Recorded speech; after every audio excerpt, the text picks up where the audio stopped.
Hi everyone, this video is going to talk about using Jamboard in teletherapy. I mentioned it in a video yesterday and a bunch of people had questions that wanted more information on different ways that we could use it in our therapy. So since I've been using the platform Google Meet, I pulled up my window just so you could visualize what it's going to look like on your therapist end as you're using this in therapy. I would pull up my Jamboards like I'm going to describe and then go to Present Now in order to share it with my students. So Jamboard, it's a free Google product. You'll access it just by typing into your browser, jamboard.google.com. And when you get there to make a new board, you'll just click that orange button down there with the plus sign, and that will create a blank interactive whiteboard.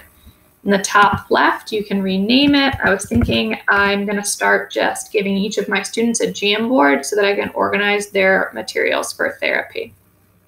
So you can do this over arrow up here at the top to create multiple pages so that you can have your multiple therapy activities for your student. Clicking on this little rectangle will let you navigate between the activities that you've created for them. Let's look at the tools. We have this pen or markup feature that gives you some different options: marker, highlighter, brush, and your different colors. So you can see you can write on it just like a whiteboard. This is your eraser, or if you want to clear everything off your board like I do now, you just say clear frame up there at the top. This tool lets you select and drag pictures, which I will show you in a minute.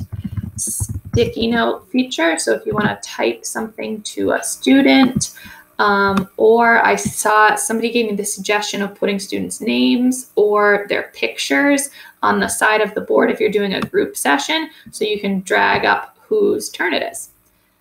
Then we have your add image, so I'm going to show you how to add something through a Google image search and if you're using your Google Drive. Then we have the laser pointer if you want to be able to highlight something and then have it disappear. That's what you're going to do. So this first activity that I made is simple 4-step sequencing. So students can look down here at their pictures and they can start dragging them around to sequence the steps. So the way I made this was I took it from a PDF. Again, I haven't created any of this stuff. I've just been borrowing. So you can go on Teachers Pay Teachers or Boardmaker online. I got this one off Lesson Picks. So I downloaded it as a PDF. I'm not able to open my PDFs in my Jamboard, so I used my screen capture tool to take a picture of the whole thing and then also take pictures of each individual step that I wanted the students to be able to manipulate. And I saved them to my Google Drive so that you go here to Recents. You can see that I just went and selected each one.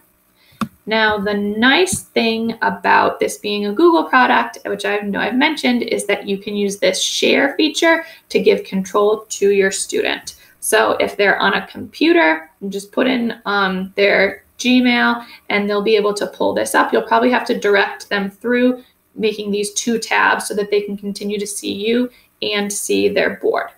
If your student is on an iPad or a phone, I got this question, they can still use Jamboard. They're going to need to download the app. It's free, and they will close out your Google Meet on their phone or tablet. Don't hang up. They'll just close it and open the Jamboard app, which I have open on my phone. And since I have shared this Jamboard with my personal account, I can go in and grab the pictures and manipulate them. All right, my connection is slow, but it looks like that one got up there now. Yep, I just accidentally drew that line. So you can see I'm manipulating it on my app, and hopefully you and your student will have a better connection than I have. So that is the sequencing. And of course, you can do this with anything. Just grab your images from that tool. So these three dots are what's going to let you edit, or I just want to delete that and show you. I, of course, wanted to figure out a way to model AAC using Jamboard. So when you add an image, you can go do a Google image search, which kind of takes out that step of having to save something to your drive or taking a screenshot from your iPad. Then you just grab the one you want, say select, and you'll be able to put it in your Jamboard and resize it, move it around so it's how you want it to look on your student's end.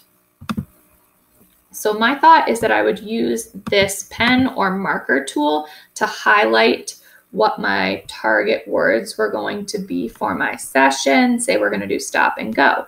Then I could use the laser pointer to highlight words that I want to model that might change throughout the session. So I can say first you go, then I go, so that you're giving them that little prompt, but it doesn't become too distracting throughout the session. So now I think that's everything I had wanted to talk about. So as always, I hope that's helpful, and please let me know if you have any questions and I'll try to figure it out.